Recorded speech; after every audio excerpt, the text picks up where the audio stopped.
como cualquiera de las funciones que nos desempeñamos, estamos ajenos al uso masivo de la tecnología. Por lo tanto, hablar hoy de tecnología sostenible es fundamental.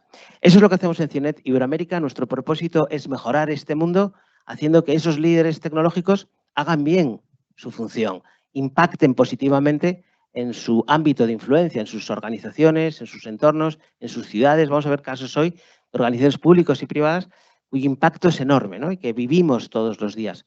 Por tanto, vamos a tratar de hacer una mesa que hable de la integralidad, de todo el conjunto que tiene que ver con el medio ambiente, también con lo social y también, por supuesto, con el gobierno de la tecnología. También vamos a intentar hablar nada técnico, pero con una visión muy estratégica, ¿no? Cómo las grandes organizaciones tienen compromisos con la sostenibilidad y cómo las áreas de tecnología son palancas para ello y en sí mismo también deben ser sostenibles, ¿no? Jordi nos mencionaba al principio, estamos en el año del ChatGPT. Esta influencia enorme, ¿no? de esta capacidad que tienen hoy estas compañías de generar esta computación genera mucho más impacto que hace años. Estamos hablando, recientes informes hablaban del 40%, perdona, del incremento del 3-4% que tenemos hoy de impacto en la huella de carbono, pasar en el 2040 a casi el 13-14% de las tecnologías. Eso es algo que tenemos que ser conscientes y, por tanto, nos toca trabajar en ello. El panel creo que es un panel de absoluto lujo. Gracias a todos por participar. Jordi, como te has presentado como líder del área de tecnología dentro de Accenture, ya no te presento más, pero gracias por participar también. Zaida San Pedro, como subdirectora general de transformación, hoy en el Madrid Digital, después de muchos años también en Madrid Digital, en otras direcciones generales, estás al frente de la transformación en una de las organizaciones más importantes. Nos da servicio en justicia, en educación, a los colegios, en infraestructuras, en sanidad, a toda la Comunidad de Madrid. Madrid Digital es esa organización que lidera. Gracias por acompañarnos. Querida Susana, también nos acompañas, es la CEO global de una organización que financia consumo en nada menos que el Banco Santander, Santander Finance Consumer Finance. Y Esther Mateo, también desde el ámbito de una organización tan relevante como aquella que gestiona infraestructuras críticas para la red ferroviaria de este país, ADIF, directora general de seguridad, de procesos y de sistemas, una responsabilidad enorme en un entorno que todos utilizamos frecuentemente. Por tanto, es un panel de lujo para abordar cómo estas organizaciones, que en sí mismos son sostenibles, cómo sus áreas contribuyen, están alineadas con esa visión sostenible de sus organizaciones y cómo practican esa sostenibilidad dentro de las áreas de IT. Voy a empezar con nuestro anfitrión. Ofrecemos servicios al mercado. Luego hablaré un poco en España cómo vemos la demanda de estos servicios. Y aparte de esto, hay un tercer factor que creo que hay que tener en cuenta, ¿no? Y es que en un estudio reciente que hemos hecho, hemos visto que las empresas que son capaces de combinar sostenibilidad y tecnología de forma eficiente, ambos, tienen 2,5 más veces de tener su valor de mercado en el top de su industria. Entonces, esto ya, desde un punto de vista mercantil, también interesa mucho tener una buena capacidad de combinación de tecnología y sostenibilidad. Pero permitidme que además, en el ámbito más de las TIC, comparta 3 datos para que veamos la importancia en el ámbito de sostenibilidad que están teniendo, ¿no? En un estudio del año aproximadamente 2020, se estimaba que en aquel momento las TIC representaban el 4% de las emisiones globales de gases en el mundo. Año 2020. Y al ritmo que iban, en 2040 iban a ser ya el 15% de las causas de emisión iba a ser el consumo de las TIC. Esto antes de la reducción de la inteligencia artificial generativa, que es una gran consumidora de energía. De hecho, otro estudio ha visto que el entrenar una inteligencia artificial consume más o menos la misma energía que un coche medio a lo largo de todo su ciclo de vida. Para que nos hagamos una idea del consumo que tiene la inteligencia artificial generativa. Y un tercer dato es que el consumo mundial de los data centers, famoso cloud, data centers, en el mundo es lo mismo que el consumo energético de España, país, en un año. En este momento. Entonces, realmente el tener una estrategia de TIC corporativa eficiente empezará a tener un impacto significativo. ¿Y cómo vemos el mercado nacional? Pues vemos que hay una gran demanda de lo que llamamos el Green Reporting, es decir, todos los sistemas para sacar informes para poder cumplir con las normativas, pero en cambio hay otros servicios que ofrecemos como consultores, igual que nuestros competidores, que vemos muy poca demanda en el mercado nacional. Muchas peticiones de oferta que nos llegan de implantación de softwares, la gran mayoría no piden ningún cumplimiento de estándares de eficiencia de sostenibilidad en el software. En función de si utilizas un software u otro, consume más o menos energía. Además, la diferencia es descomunal. Los softwares más avanzados desde el punto de vista de eficiencia que se utilizan en inteligencia artificial consumen 10 veces más energía que lo que son los softwares que se llaman semicompilados, Java, que igual les suena, o 48 veces más energía que los softwares compilados como es el C y el C++. Pero en cambio, todos vamos hacia utilización de softwares más avanzados, pero que consumen mucha más energía. Y todos estos componentes no se piden en las ofertas que nos mandan a todos los consultores. Con lo cual, es un factor que creo que tenemos que ir, desde el punto de vista de ESG, intentando que las ofertas pidan también el cumplimiento de estándares de sostenibilidad. Cómo se hace el software, qué tipo de lenguaje se utiliza, qué tipo de proveedores cloud se utilizan, porque no todos utilizan energías renovables en sus centros cloud, etcétera, etcétera. Entonces, creo que hay un gran camino por recorrer. Vemos que en otros países, sobre todo norte de Europa y Estados Unidos, sí que los clientes nos piden cumplimientos de estándares de sostenibilidad en nuestras peticiones de oferta, y creemos que es algo que emplazamos a que se vaya en este camino. Buenísimo. Como inicio, gracias Jordi, vamos a empezar con una organización también pública, con una visión general. ¿Cuál es la foto de Madrid Digital, de esa comunidad que trata de ser esa referencia en digitalización en Europa? ¿Cuál es la política y cómo de alineados estáis dentro de las áreas como Madrid Digital, las áreas tecnológicas, o esa visión de conjunto? ¿Se oye? Sí. Buenos días a todos y nada, en primer lugar agradecer la oportunidad de estar aquí y la verdad que felicitar por esta iniciativa porque es cierto que hay muchos de los temas que nos van llegando y nos van abordando y nos van sobrepasando, y cuando escuchaba las primeras intervenciones, pues cada uno dentro de nuestro ámbito conocemos lo que tenemos, pero es que necesariamente en un mundo donde es tan multidisciplinar nos obliga a conocer de otras cosas. Cuando decía que no se iba a hablar de términos jurídicos, pues bueno, yo creo que tampoco aquí vamos a hablar de términos técnicos ni de terminología que no puedan comprender en la audiencia, porque la verdad que es que esto es un mundo de siglas, de complejidad, que incluso los que estamos en el día a día hay veces que se nos sobrepasa, ¿no? Bueno, os contaré. La Comunidad de Madrid, pues lógicamente por el mero hecho de ser una administración pública, pues cuando hacía referencia Jordi ahora a todos los aspectos normativos, como bien conocéis, las administraciones tienen, lógicamente, que no solamente dar ejemplo, sino que muchas veces participar en normativas y velar y seguir que se cumplan en su propio ámbito o en aquel ámbito en el que gestionan. Vivimos además en un marco, el marco europeo, que como bien conocéis es muy regulador de muchas cosas. Comentaba antes la inteligencia artificial, yo creo que todos sabéis en el punto en el que nos encontramos ahora.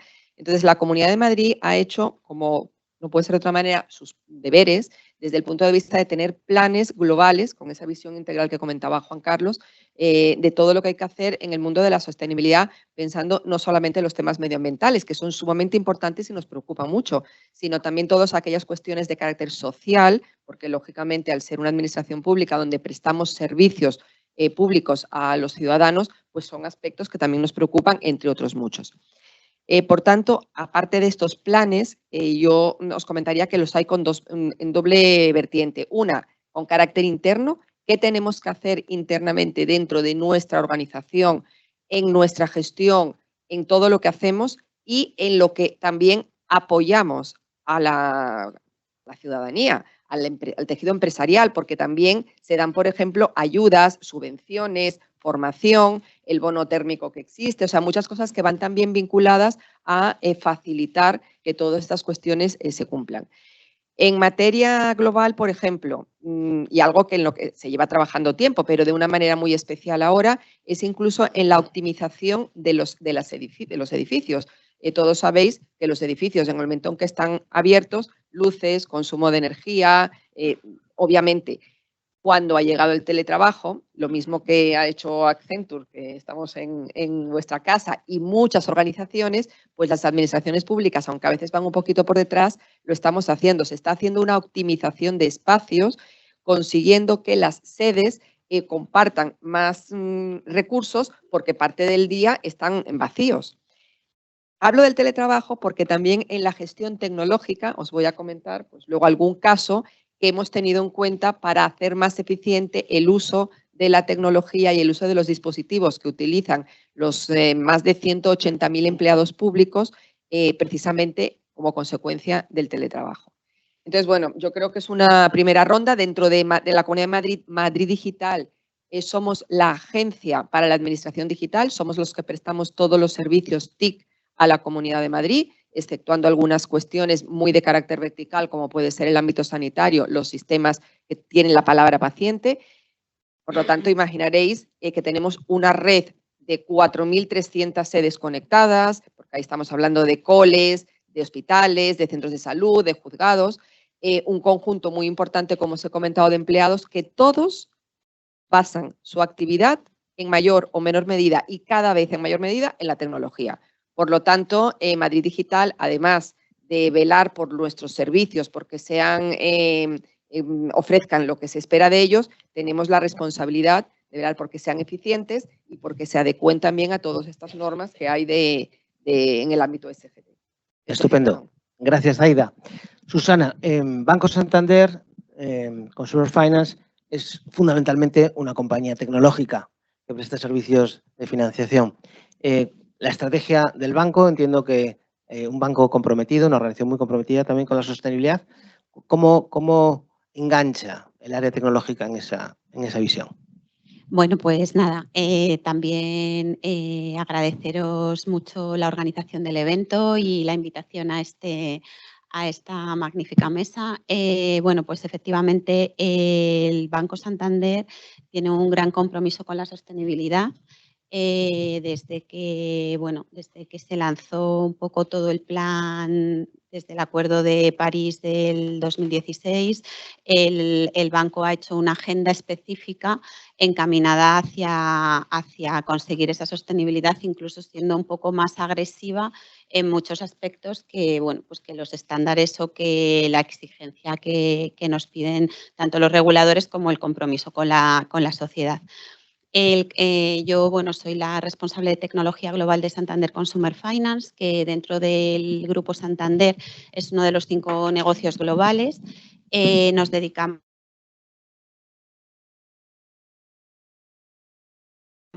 básicamente a la financiación. Bueno, de los 2 grandes negocios que hace Santander Consumer Finance, más del 60-70% de nuestro negocio es la financiación de auto, o sea, muy dirigida a lo que es financiación de vehículos. Entonces, en ese sentido, os podéis imaginar que todo lo que es las políticas ESG y el compromiso con la sostenibilidad nos pega absolutamente de lleno y, de hecho, llevamos ya unos años pues, haciendo una gran transformación para enfocar todo nuestro negocio hacia una financiación sostenible. No solo porque los vehículos, no solo los vehículos, sino el resto de cosas que se financian, pues tengan un impacto sostenible y en ese sentido pues estamos súper enfocados al mercado, por supuesto, de vehículos eléctricos, sino también porque nosotros mismos estamos requiriendo transformarnos y tener muchísima más información de todo lo que financiamos para poder asegurar que efectivamente encaminamos nuestra estrategia a esta financiación sostenible. Entonces, bueno, pues desde toda la captura de información que se hace en el momento en que se hace una financiación hasta los acuerdos globales que tenemos con las grandes marcas fabricantes de vehículos, pues toda la información que se maneja enfocada hacia esa sostenibilidad, pues es muchísimo mayor y de muchísimo más detalle, pues para asegurar esa transición ecológica. Y bueno, pues en todos los ámbitos en los que trabajamos, luego entraremos más en detalle, pero bueno, sí quería introducir un poco que justo en la parte en la que yo me desarrollo profesionalmente, todo el mundo medioambiental es absolutamente vital. Y luego, bueno, pues en lo que tiene que ver específicamente con las TIC, como decía Jordi, con la tecnología en sí misma, pues bueno, toda nuestra estrategia de transición a cloud, todo bueno, un poco la estrategia del grupo de que todos nuestros edificios sean absolutamente sostenibles y toda la energía necesaria para todos los edificios del Grupo Santander en 2025 sea renovable, pues es, por ejemplo, uno de los compromisos que hacen que tengamos que trabajar de otra manera, no solo porque hemos tenido que desarrollar tecnológicamente bueno, pues captura, por ejemplo, de agua en todos los edificios que tiene el Grupo Santander, pues hay unos canales de captura de agua de lluvia para luego que el regado de los edificios sea totalmente con agua reciclada. Por supuesto, pues invertir en placas solares, sino también porque nuestros CPDs, nuestros centros de procesos de datos, se tienen que, ya prácticamente están todos, pero bueno, nuestro compromiso es en el 2025, toda la energía que se consuma sea renovable. Entonces, bueno, pues yo creo que sí que hay un cambio, una revolución. Creo que la sostenibilidad es algo que tenemos que interiorizar en todos los ámbitos de nuestra vida y en todo lo que es nuestro día a día, nuestro trabajo, pues está muy presente y la verdad que lo vivimos muy intensamente. Y además con mucho gusto, la verdad, porque yo creo que nos hace sentir bien el pensar que además de desarrollar nuestro trabajo, nuestra función y cada uno pues dar el servicio a la sociedad desde el ámbito público o privado, pues intentar hacerlo de la mejor manera posible. Muchas gracias, Susana. Esther, en esa visión también de infraestructuras, en algunos casos críticas, con una combinación de operación tecnológica y sistemas y seguridad. ¿Cómo encaja ahí en la sostenibilidad? Bueno, buenos días. ¿Se oye? Sí. Buenos días. Reitero las gracias a Accenture, a DIRSE y a Cionet, que me ha invitado. Yo soy además consejera, asesora del Cionet. Muy bien, bueno, ADIF lo conoce todo el mundo y más allá de las quejas que tengáis de Chamartín y de Atocha, que la podemos ver luego en el descanso y yo también os contaré las mías de otros ámbitos. El plan estratégico de ADIF está alineado con los objetivos de desarrollo sostenible, como no podía ser de otra forma. Somos grandísimos consumidores de energía, transformamos el relieve y la orografía de España, imaginaros, como concepto, y el objetivo de la empresa es diseñar, construir y explotar una infraestructura que sea segura, resiliente, inclusiva, inteligente. Tiene muchísimos adjetivos. Sostenible como medio de transporte, que ya lo es, porque el transporte terrestre contribuye en un 25% aproximadamente al consumo de energía, a la huella de carbono. Y el ferrocarril solo el 0,5%, con lo cual ya frente a los otros medios de transporte ya se ve que es sostenible, pero eso no es suficiente, por varias razones. Una, porque los trenes tienen que ir llenos para que sea eficiente y sea sostenible el medio de transporte. Si van vacíos y seguimos con el transporte por carretera o en avión, pues sigue siendo poco eficiente, pues porque se ha hecho la inversión, por un lado. Y por otro lado, dentro del ámbito de la tecnología, yo creo que la mesa que se ha preparado hoy tiene un acierto mayúsculo que creo que no se ha comentado y que a mí me parece relevante. Cada vez que algo empieza a ser novedoso, y nosotros con la sostenibilidad en España llevamos ya mucho tiempo, aparecen en las mesas el que defiende, digamos, el que se pelea dentro de la organización por esa tarea, que suele estar en distintas direcciones, distintas direcciones generales. Cuando la sostenibilidad la defienden personas de cualquier ámbito de una organización, como pasa con la seguridad, es cuando de verdad hay cierta madurez en la organización, o ese es mi sentido. Que venga una persona de sostenibilidad y que diga que cuando saca su empresa los pliegos de tecnología se tiene en cuenta, Bien, ese es un estado de madurez. Cuando las personas que son responsables de la tecnología son capaces de defender un valor como es la sostenibilidad o la seguridad, ha habido un cambio en la empresa. En algunos casos, porque el rating es mejor, porque está mejor por la razón que sea. En el caso de la administración, porque tenemos una responsabilidad con los recursos y con los ciudadanos y queremos dar un servicio lo más eficiente posible. Y ahí estamos en la parte de la tecnología haciendo un esfuerzo enorme. Queda todavía cosas por hacer. Y yo añadiría, y no quiero hacer spoiler a mí misma, pero viendo lo que hemos tardado en presentarnos, no sé si me va a dar tiempo de decir el resto de cosas que tenía preparadas, o sea que voy a decir una cosa más que creo que merece la pena incluirla, y es que la tecnología debe de servir, y creo que estamos en eso en todas las empresas, en cuidar al empleado. La salud mental del empleado, ese empleado quemado, tiene mucho que ver con la tecnología, porque es difícil gestionar el talento, pero cada vez llega gente más preparada para tareas menos eficientes. O automatizamos esos procesos y ponemos a la gente donde corresponda o estamos contribuyendo a la locura general. Con lo cual, el ámbito de las personas del talento, de la gestión del talento, de dónde se ponen a las personas que valgan más, también tiene que ver con la tecnología, que nos hemos visto en parte arrollados por el COVID y porque ahora mismo no se concibe que no haya teletrabajo, pero es que la forma en la que la empresa se relaciona con el empleado también es muy relevante en la tecnología para atender sus necesidades, para que se integre en la cultura. Es mucho más difícil a distancia, pero es una obligación de la tecnología acompañar a ese trabajador para que aporte el máximo valor. Si es difícil en la empresa privada, en el descanso os cuento lo emocionante que es en la empresa pública. Muchas gracias, Esther. Yo creo que esa visión estratégica la hemos cubierto y además esa visión más transversal, me encanta ese planteamiento.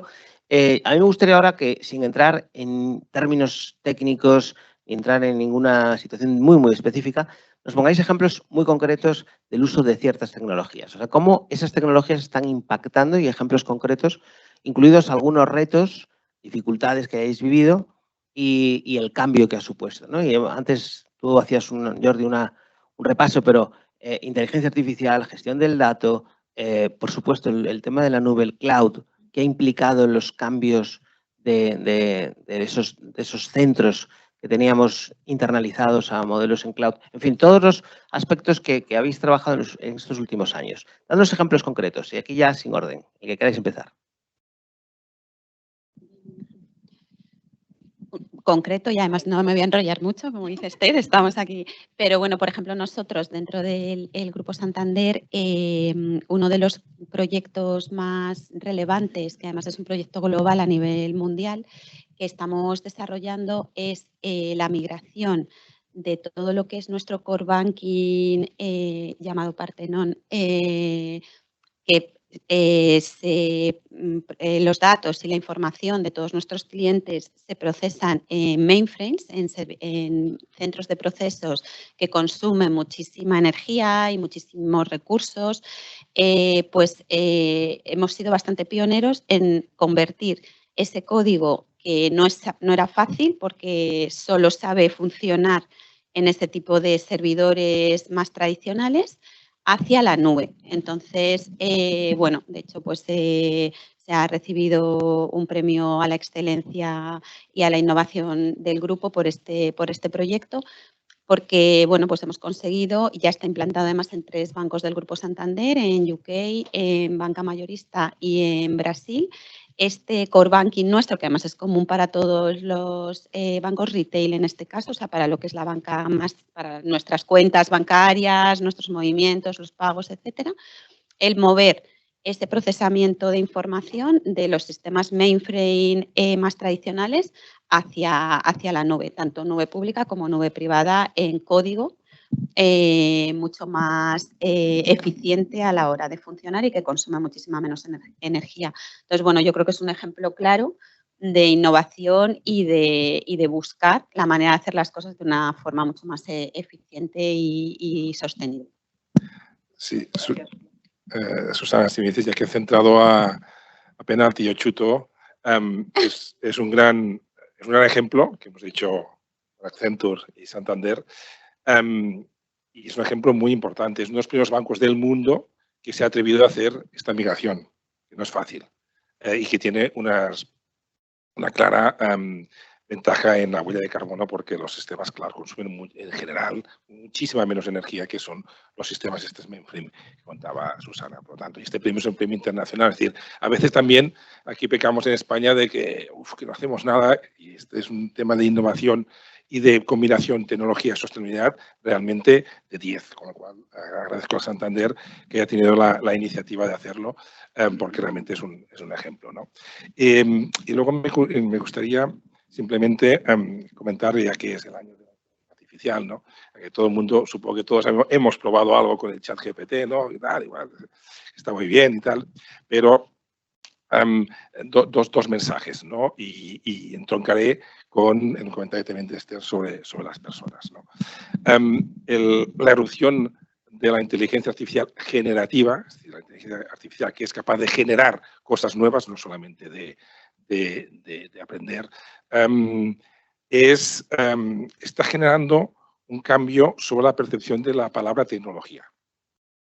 Hasta ahora tecnología era igual a modernidad, era igual a futuro, era igual a una cosa buena.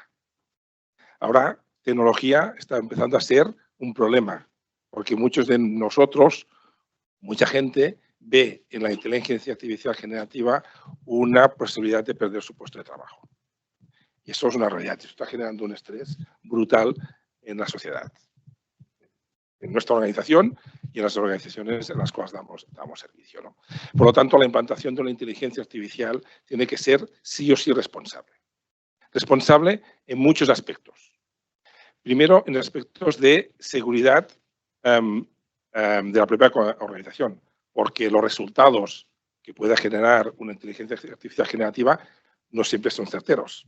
Pueden generar grandes errores. Y si esto lo ponemos en el marco de una gran multinacional, puede tener un impacto brutal en su cuenta de resultados, en su posicionamiento del mercado. Por lo tanto, tiene que haber una utilización muy responsable de la inteligencia artificial, tiene que haber una ordenación de los datos previamente para que la inteligencia artificial generativa pues que me levanté ayer con el pie hinchadísimo y súper dolorido. ¿Por el tenis?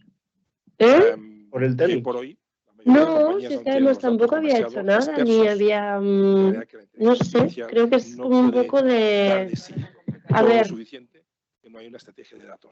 Como de ir acumulando, no sé. Bueno, para mañana tampoco está. Gartner, que es que no, creo que no debería. Me han dicho que como mucho paseos cortos con muletas. Bueno, pues nosotros te paseamos.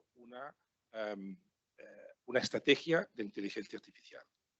Y solo el 26% la tienen prevista lanzar en 2024. O sea, la inteligencia artificial se habla mucho, se hacen muchos pequeños pilotos, todo el mundo lo probamos, pero desde un punto de vista corporativo, aún se está muy lejos de ponerse en marcha de una forma efectiva y masiva.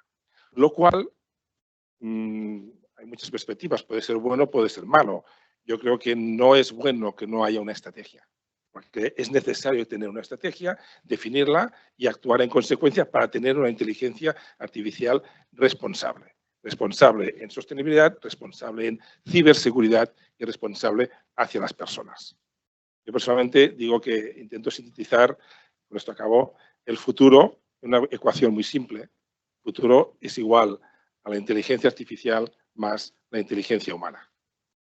Un despliegue de la inteligencia artificial responsable solo lo será si damos soporte a estas dos partes de la ecuación. A la inteligencia artificial, pero también a la inteligencia humana, al individuo, a la persona, para que se siente apoyado y que vea una vez más en la tecnología en una herramienta de mejora y no en un mero sustituto de su puesto de trabajo.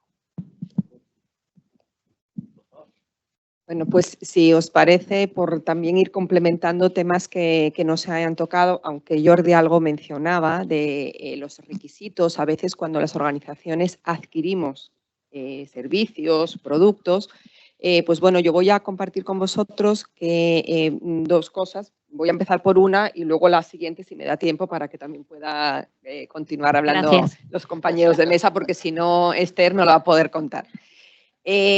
Nosotros en este momento llevamos ya una serie de años, un poco en la línea que apuntaba Susana desde el punto de vista de la sostenibilidad de lo que son los centros de procesos de datos, porque consumen muchísimos recursos, muchos. Esto, para que os hagáis una idea, es como con nuestras casas hace años, comprábamos cualquier electrodoméstico, hace años, ¿quién se fijaba en la etiquetita esta, si era eficiente o no era eficiente? No, pues que te gustaba y que funcionaba. Bueno, pues en el mundo de la tecnología lo que buscábamos era que fuera rápido, que fuera seguro, que lo que tú adquirieras fuera económicamente aceptable, pero a lo mejor de lo que era el consumo, hace años, la parte tecnológica, bueno, era casi como que se ocupaban los de mantenimiento, los de servicios generales, pero la gente de tecnología, tú no sabías qué costes tenías de consumo energético en tu centro de proceso de datos. No estaba como en tus deberes, ¿no? Pero es que ahora hemos dado un paso más. Nosotros, por ejemplo, en la Comunidad de Madrid estamos también, como muchos otros, a distinto ritmo, pero como todos, con nuestro viaje a la nube.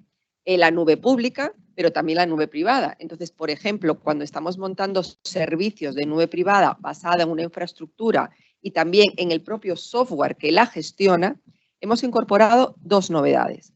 La primera, cuando estamos adquiriendo y hacemos nuestros pliegos, estos tan estupendos que tenemos que hacer en la administración pública, que son costosos de hacer, pero que hay que hacerlo, para licitar y que nos vengan los proveedores y nos den sus ofertas, empezamos a valorar ya desde hace un tiempo, pero de una forma muy concreta y dándole mucho peso en la ponderación de los criterios, todos los criterios que tienen que ver con el impacto medioambiental.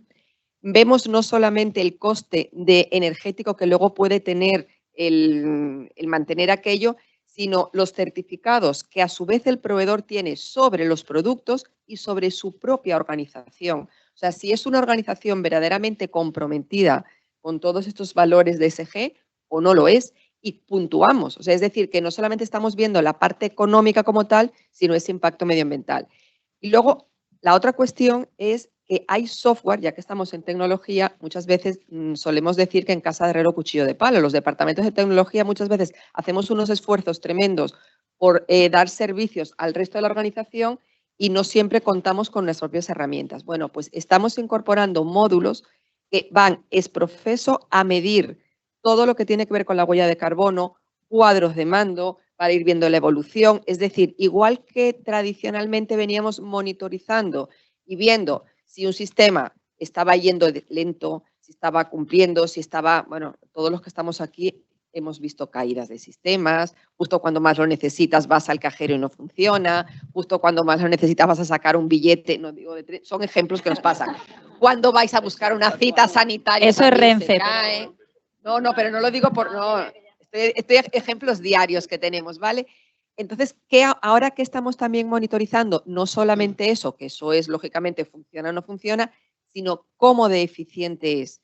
Entonces, creo que también es un paso más que el hecho de tener dentro de nuestro debe, dentro de las áreas tecnológicas, saber qué responsabilidad y qué contribución tienes que hacer y medirte tú, que los reports no sea que te los está haciendo alguien de energía, es que los tienes que hacer tú de tu actividad y tu consumo. En el mundo hardware, yo creo que se están dando ya hace tiempo muchos avances. Coincido con lo que decía Jordi, que el mundo software todavía le queda un área de mejora, porque las cosas, los que estáis aquí, que no vamos a entrar, hemos dicho en temas frikis, no se programan las cosas de una manera o de otra, aunque el resultado sea el mismo, la eficiencia de cómo se hace es distinta. Y yo creo que en el hardware sí que hemos dado esos pasos en todo lo que es infraestructuras y todavía nos queda un poquito más de recorrido en el software. ¿Vale? Buenísimo. Esther. Yo no sé lo que preguntaste, pero yo voy a hablar. Vale. Yo creo que hay histeria por la tecnología, histeria ahora por la inteligencia artificial, histeria por tener algo que denote que esa empresa está en ese momento crucial, ¿vale? Y eso lleva a frustración, porque no siempre se puede aplicar todo cuando queremos, hay que hacer a veces ensayos previos, porque no os cuento, nosotros también estamos en el viaje a la nube de una parte de los procesos. La parte operacional no se puede pasar a la nube, porque no podríamos resistir un corte de servicios de ningún tipo, por no hablar de ciberseguridad. Es decir, todavía tenemos que probar. En el tema de la inteligencia artificial, como ha contado Jordi, bueno, pues eso es la locura total. Todo el mundo quiere entrar y hacer un resumen de algo que antes no resumía. Y nos planteamos los sesgos, nos planteamos cosas que antes no nos planteábamos. Hace poco en una conferencia, prometo que es corto, en una conferencia con un magistrado que yo admiro mucho, hablaba de la inteligencia artificial en el mundo jurídico y no veía que fuese aplicable al mundo penal, ¿no? Yo le dije, ¿por qué no? ¿Por qué no se va a poder aplicar la inteligencia artificial? En el sentido de sacar una sentencia previa que alguien revise, obviamente, ¿no? Dice, porque tiene sesgo. Entonces, estamos hablando de una cantidad de tonterías, entendedme la expresión, que estamos escuchando, ¿tiene sesgo? Claro que tiene sesgo, como todos nosotros, como el que está con la toga igual. Lo digo porque estamos dándole adjetivos a las cosas sin saber el peso que tienen y estamos condicionando las decisiones que se toman. Bueno, ese era un concepto que quería decir. No todo se puede llevar a la nube y hay que probar y hay que ir viendo. Y una infraestructura crítica pues tiene sus procesos, tiene un legacy pesadísimo que desgraciadamente pues tiene que convivir hasta que consigamos trasladar y transformar, ¿no? Por señalar un proyecto, que sí me acuerdo de la pregunta que has hecho, sí. Por señalar un proyecto relevante, yo destacaría, y tenemos muchos, pero hay uno que a mí me gusta especialmente comentar, porque acaba de recibir premio Vocento y Cionet, lo llamamos Smart Grid, que significa, es un proyecto novedoso. Nosotros somos los grandes consumidores de energía y tenemos que ser capaces de medir bien la energía que consumimos, la energía que perdemos, aprovechar la energía de frenado y dar un mejor servicio, porque hoy por hoy se está perdiendo. Entonces, para poder hacer todo eso es necesario desarrollar redes IoT que nos ayuden a gestionar los datos. La otra locura, aparte de la tecnología, es la de los datos. Y como ha dicho Jordi antes y han dicho mis compañeras, es que no todos los datos son fiables. Entonces, ¿cómo vamos a sacar conclusiones de datos no fiables? Primero tendremos que hacer un buen gobierno del dato. Por eso, la euforia de aplicar tecnología sin tener previamente resueltas otras cosas, hay veces que llega a la histeria colectiva, lo cual no significa que te apees de la tecnología, pero que lo tengas en cuenta. Entonces, en la eficiencia energética, en el caso de Smart Grid, para la operación ferroviaria y, desde luego, la concienciación clara dentro de los edificios del uso. Y además hay una cosa relevante. Las personas más jóvenes, yo me considero súper joven, pero bueno, las más jóvenes que nosotros, que se están incorporando, no entienden afiliarse a una empresa que no tenga sus valores alineados con los suyos. Si es que ya se están yendo y no quieren esos proyectos y no les dices cómo estás haciendo las cosas, cómo no va a estar de moda. Claro que sí, es que no habría otra forma de ser, porque si no, la gente se irá. ¿A dónde? No lo sabemos, estarán dando vueltas de empresa en empresa, pero que necesitan que les contemos. Con lo cual, claro que importa si la luz, si el agua que se utiliza, si los CPDs, aunque sigas teniendo CPDs antiguos, y ya acabo, es que es muy difícil ser la telonera, entonces, entendedme. Venga, muchas gracias. Muchas gracias, Esther, estupendo. Bueno, me gustaría abrir un espacio también para que vosotros hagáis una reflexión, una pregunta directa. Creo que tenemos la oportunidad de ver a estos líderes que toman decisiones todos los días muy relevantes y que afectan de una manera clarísima a la sostenibilidad. Por tanto, cualquiera que queráis hacer una intervención o una pregunta, está bienvenido. Yo os lanzo, ahora para intervenciones cortas, si os parece, más cortas todavía. Habéis hablado de esos impactos. Sí, aquí tenemos uno. Venga, fenomenal. Gracias. Dinos, por favor, tu nombre y organización. Hola, ¿qué tal? Buenos días. Mi nombre es Augusto Leiva. Soy socio de DIRCE y vengo de la organización Comisuras Brand Management Advisory. Primero que nada, felicitar. Es una mesa espectacular. ¿Vale? Estoy muy encantado de todo lo que nos habéis comentado.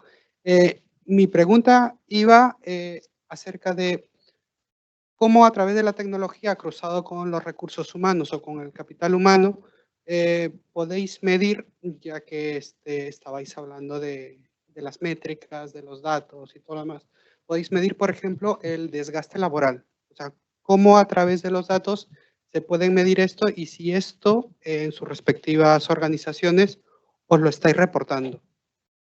Muchas gracias. ¿Empiezo yo? Vaya tela. Esther, por favor. Qué difícil. Bueno, pues mira, estamos trabajando justo en eso, por la salud mental de los trabajadores y porque un número elevadísimo de los trabajadores, al menos de Adif, tienen responsabilidad en seguridad. No todo el mundo tiene la misma responsabilidad, pero tiene responsabilidad. Entonces, hay muchísimos puestos críticos en el que su quemazón, su estado, su ambiente, su relación con su jefe, sus horas de trabajo, su carga de trabajo, la interfaz con la pantalla, todo eso se está midiendo. Y en algunos sitios se determina que no pueden ser 8 horas de trabajo o que hay que hacer descansos entre pantallas o hay un montón de aspectos que se están teniendo en cuenta. Posiblemente la palanca ha empezado siendo la seguridad. Y luego hemos empezado a medir otro tipo de variables, ¿no? Que quiero ser honesta con la respuesta, pero ambas dos palancas están totalmente relacionadas y creo que es un ejercicio donde antes se había volcado mucho más esfuerzo y energía fuera, en la empresa de fuera, que nosotros como empresa nos comportemos y menos en el empleado y en sus necesidades. Y cuando un empleado tiene funciones críticas, estoy hablando de un puesto de mando que dirige la circulación, es muy relevante cómo se sienta esa persona, qué relación tenga con su puesto de trabajo, con su carga de trabajo, con lo cual hemos puesto foco desde que ingresa en la empresa hasta que se va, porque nuestras capacidades y habilidades van cambiando con el tiempo. Hay algunas personas que se mantienen constantes en unos niveles sorprendentes, pero en general uno fluctúa y hay veces incluso que podías no estar ya preparado para estar en determinadas posiciones. Entonces se está midiendo todo. Buenísimo ejemplo, no lo conocía. Gracias por compartirlo, Esther. ¿Algún caso más que queréis comentar? A mí sí me gustaría comentar súper rápido.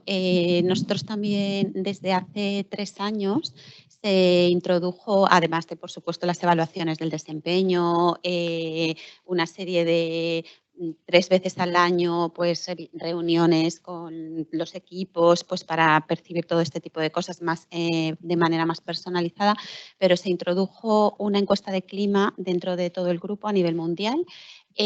Totalmente anónima, además es verdad que es anónima y las personas que estamos más en puestos un poco más, que tienes visiones más de equipos y tal, es de verdad anónima y es una encuesta de clima en la que se hace 3 veces al año y hay un compromiso súper alto de la alta dirección por tomar medidas con aquellos aspectos que no salen adecuados y la verdad es que creo que ha sido un ejercicio que hasta ahora nunca se había hecho en el banco de transparencia porque los resultados se publican, se miden, se comparan además unos países con otros, por culturas, se comparan negocios diferentes, perfiles diferentes, de tal manera que haya y se hace muchísima analítica para intentar mejorar el clima y la experiencia un poco del empleado. Y efectivamente yo estoy súper de acuerdo con lo que se ha ido comentando de que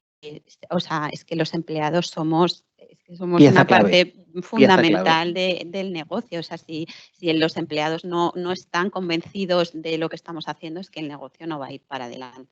Gracias, Susana, muy amable. Otra pregunta aquí. Enhorabuena a la mesa, excelentes reflexiones. Una pregunta, si tuvieras que darnos 3 recomendaciones para embeber realmente la tecnología para ayudarnos en la sostenibilidad, ¿qué 3 recomendaciones serían? ¿Qué tenemos que tener en cuenta para hacerlo bien? Tienes tu nombre, por favor, y organización. Gracias. Sí, por eso no lo he dicho, por no repetirme, pero Aurea Benito y ISDIN.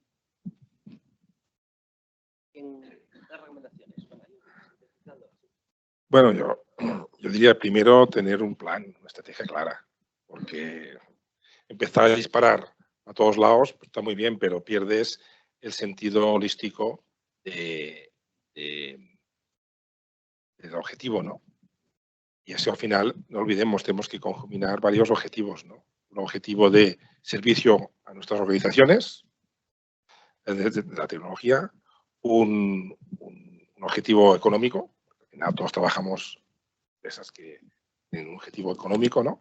Aparte creo que es bueno porque esto también regula. Y luego un objetivo de ESG, sostenibilidad y los demás factores de ESG, ¿no? Lo primero que diría es tener un plan estratégico de IT, que además no solamente sea IT, decimos, internos, sino del IT hacia el negocio, que tenga en cuenta tanto el hardware como el software, como la ciberseguridad, como todo el tema del dato. Antes comentaba Esther, sobre la importancia de la gobernanza del dato. Esto es fundamental, cada vez lo va a ser más fundamental. Pensar que sin datos no podemos sacar información de valor para tomar decisiones. Entonces, nos ha pasado con la transformación digital, como es mucho más fácil, entre comillas, montarte su sistema, nos encontramos clientes que cada subdepartamento, no departamento, subdepartamento, tiene su propio sistema. Entonces, claro, tomar decisiones es imposible. Yo me he encontrado en reuniones con el director de planta que llega y le dicen, bueno, ¿cuánto hemos producido hoy? Y le dicen 5 cifras diferentes, porque cada subgrupo tiene su sistema. Claro, imagínate, una organización grande como Santander a nivel global, no se pueden tomar decisiones si no tienen sistemas corporativos bien estandarizados, ¿no? Y eso solo se puede hacer con una estrategia. Somos un país poco dado a la estrategia, somos un país más del just in time, aquí llego, aquí lo hago, pero aprendamos las cosas buenas de fuera y demos las cosas buenas que tenemos hacia afuera. Aprendamos a hacer planes estratégicos de sistemas de información en una visión muy holística, entendiendo cómo tiene que dar servicio a cada función y a cada negocio. Bueno, está vinculada de alguna manera. Nosotros estamos trabajando ahora, de manera muy reciente, en lanzar un programa de transformación, porque todo lo que estamos hablando es que la tecnología nos está cambiando. Está cambiando cómo hacemos las cosas, pero incluso nosotros como personas y nuestras relaciones. Entonces, yo me imagino que os pasará a todos, cuando vamos a foros de este tipo, siempre decimos que las personas son lo más importante. Lo decimos, pero es que luego hay que demostrarlo con evidencias. Entonces, dentro del programa este de transformación que nosotros estamos haciendo, basado en un plan estratégico que ya tenemos, es ir un paso más. Es bueno, como queremos ir hasta aquí, haciendo las cosas como las veníamos haciendo, parece una tontería, pero es que es lo de toda la vida. No puedes seguir por ahí. Y entonces tienes que identificar algo que sea ambicioso, pero luego muy pragmático, porque la verdad que luego no tenemos paciencia. Todo tiene que ser para allá. Y luego, la quemazón que hay en los equipos es muy fuerte. O sea, hablas con muchas organizaciones y todo el mundo le está pasando esto. El teletrabajo ofrece muchísimas ventajas y, en cambio, la forma en que nos relacionamos en modo teletrabajo no puede seguir siendo la que teníamos antes. La pandemia nos aceleró mucho esto, pero yo creo que las organizaciones, al menos nosotros, estamos con una reflexión porque hay que hacer incluso esa forma de relacionar. Entonces, la recomendación sería analizar hacia dónde quieres ir, por eso decía que podría formar parte de ese plan estratégico, que tu organización, tus empleados, la relación tuya, en nuestro caso de las áreas tecnológicas, con las áreas de negocio e incluso con los servicios que prestas hacia afuera tienen que ser distintas. Y lo de toda la vida, señores, procesos, tecnología, personas, ahora metemos los datos porque son una pieza clave, y la gestión del cambio, que es que ha habido muchos años, hace años, que en las organizaciones parecía como aquello era de moda, ¿no? Me voy a hacer no sé qué, no sé cuánto, y aquello se abandonó porque vinieron épocas de crisis y tal, y yo creo que ahora se está volviendo a retomar porque en el fondo somos seres humanos. Y en la medida que estemos a gusto en nuestro trabajo, también daremos lo mejor de nosotros a las organizaciones. Entonces, bueno, tener en cuenta estos, que no es nada nuevo, ¿eh? Es retomar lo que otros años hace tiempo se hacía. Ese tercer consejo que te veo, Esther.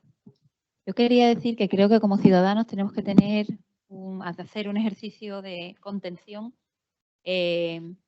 viendo algunos de los proyectos importantes como la ecomilla, etcétera. No sé si recientemente habéis visto que se están prohibiendo los patinetes en los trenes.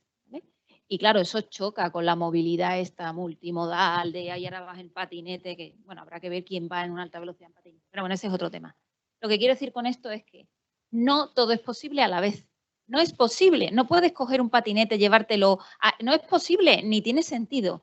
Y además la normativa tiene que ayudar cuando se generan momentos de incertidumbre en el que hemos apostado por esa multimodalidad, pero surge un riesgo. Hay que gestionarlo y si hay que pararse a pensar, habrá que pararse a pensar, porque lo que no podemos es que se queme el tren, porque por encima de todo está que todo el mundo tiene derecho a moverse como quiera. Pues habrá que pensarlo y habrá que analizarlo. Por eso hay veces que esos planes estratégicos que no están suficientemente aterrizados, porque movilidad sostenible es un término demasiado amplio y hay que aterrizarlo, luego hay que concretar. Ese es un concepto, perdona que voy a hacer otro. Sí. Y luego la histeria colectiva en la que vivimos, donde pides esta noche en Amazon y mañana por la mañana tienes que estar en tu casa, pues no ayuda nada no ayuda nada a que la sociedad y los niños de hoy, cuando sean jóvenes, sean pacientes para determinadas cosas.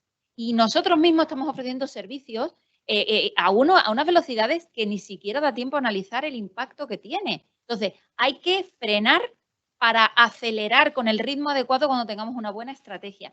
Yo no estoy diciendo, y por favor que nadie publique, que Adif va a frenar nada, no vamos a frenar nada, que después se sacan de contexto mis palabras y me llaman la atención. No vamos a frenar nada, pero hay que ser contenidos y hay que pensar las cosas antes, porque la sociedad en la que vivimos es la de lo pides y mañana lo tienes, y si no, te catalogan como poco eficiente. Estamos educando en esto. Muy bien, Esther, gracias. Tenemos 3 preguntas, o sea que os ruego. Hay una allí primero, luego otra aquí y luego ya. Entonces empezamos por allí. Disculpa. Gracias. Y vamos entonces a respuestas muy rápidas porque ya nos quedan escasamente 5 minutos. Bueno, yo me presento, soy Santiago Moreno, pertenezco a una compañía que se llama Always On, del grupo Centrival, una empresa fundamentalmente tecnológica, y dentro de esa empresa hay otra rama que es Proporciona, que somos prestadores de servicios de sostenibilidad. Ayudamos a las empresas a transmitir a sus grupos de interés la propia sostenibilidad que ellos están desarrollando. Y después de esta pequeña cuña, ¿vale?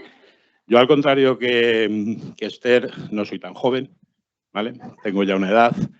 Y al hilo de lo que decíais en la mesa, hay una parte que a los que ya no somos tan jóvenes, como supongo que percibís en la sociedad, nos preocupa, ¿vale? Que es esa percepción de que la tecnología, como muy bien acabáis de decir, se nos puede convertir a algunos en un pequeño enemigo, ¿vale? A nivel sociedad, la gente mayor, todavía yo no he llegado ahí, ¿vale? Pero tengo madre, como muchos de vosotros, y padre, etcétera, etcétera. Es probable que se nos está olvidando desde algún punto de vista que estamos dejando fuera a una parte importante de la sociedad. Exactamente igual que estamos dejando fuera todavía, afortunadamente cada vez menos, a una parte muy importante de la sociedad en la parte de sostenibilidad. Es decir, si no somos capaces, las empresas, de que la sostenibilidad llegue a todos los niveles, de la pirámide, desde el punto más bajo de la pirámide hacia arriba, que cada individuo sea sostenible, es más complicado, ¿vale?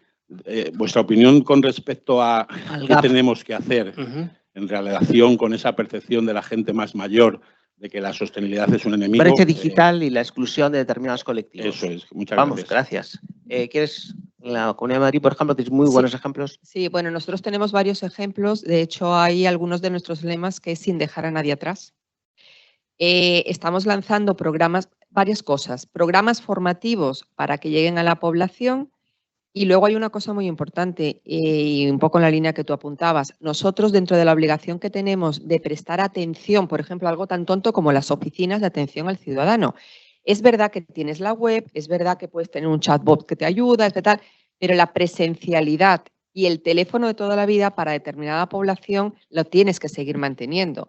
Entonces, de hecho, nosotros hemos puesto hace poco oficinas móviles en buses para facilitar incluso gente a lo mejor mayor que no puede desplazarse, pues para que vaya a determinados pueblos, les pueda atender. O sea, no son cosas fáciles, ¿eh? O sea, también es cierto que la sociedad cada día demanda más y los recursos son finitos.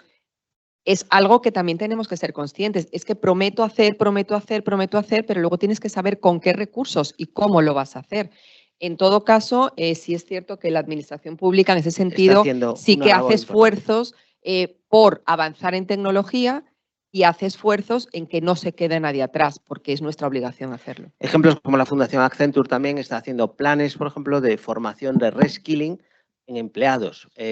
Hay muchas iniciativas, por ejemplo, también educando a gente joven en formación STEM, una de las iniciativas también que desde CIONET estamos impulsando. O sea, hay distintas iniciativas, pero sin duda está ocurriendo algo en la sociedad y es que la tecnología venía de los más mayores a los más jóvenes. Los padres educaban a los hijos en el uso de la tecnología. Hoy ocurre por primera vez en la historia exactamente lo opuesto. Los niños empiezan a usar tecnologías antes que sus mayores. Por lo tanto, esto es un cambio no solo del entorno en el que vivimos, sino que va a tener una afectación muy todavía no sabemos de qué manera, ¿no? Pero hay un gran cambio, ¿no? Un cambio de era, como algunos dicen. Tenemos una pregunta aquí. Sí, hola, Miguel López Quesada, yo creo que todos ya sabéis quién soy y lo que no he dicho. Entonces, bueno, mi pregunta es, yo soy presidente de DIRCOM y expresidente de Alcoa, también gran consumidor de energía. Mi pregunta tiene que ver con lo que Esther ha mencionado de la histeria colectiva y sobre todo de cómo esa histeria colectiva se está contagiando a los reguladores y legisladores, porque hoy están legislando a una velocidad. Nosotros hemos hablado del tsunami regulatorio en Europa, porque es que realmente nos está inundando y muchas veces no es de agua potable precisamente de lo que nos está inundando. Entonces, ¿cómo estáis gestionando ese tsunami regulatorio en la medida en que tenéis que hacer compatibles los tiempos en los que todos vuestros públicos objetivos os demandan rapidez en moveros en muchas de estas direcciones, algunas de las cuales son probablemente direcciones opuestas o que no van en la misma línea? ¿Cómo hacéis compatible esa necesidad de velocidad con la necesidad de los reguladores de tener la mejor información? ¿Y qué papel estáis viendo en el lobby para poder tener argumentos que ayuden a tomar esas decisiones cuando normalmente el argumento mayoritario está siendo el del que más grita? Y estoy pensando en los patinetes y los veremos pronto gritar. Entonces, ¿cómo estáis trabajando con asociaciones, con think tanks, con consultoras? ¿Cómo estáis trabajando con vuestros propios departamentos de comunicación y asuntos corporativos para intentar que esas otras voces, otras visiones sean compatibles con ese afán regulador que va normalmente en patinete también? Gracias. Muchísimas gracias. Bueno, yo súper rápido, totalmente no puedo estar más de acuerdo, y el tema en el caso de la banca es algo, bueno, no sé, nos sobrepasa, pero bueno, yo creo que como lo estamos consiguiendo, pues es que no puedes no hacerlo. Entonces es que es algo que es que creo que además las tres que estamos aquí representadas somos empresas públicas y reguladas y no podemos no cumplir.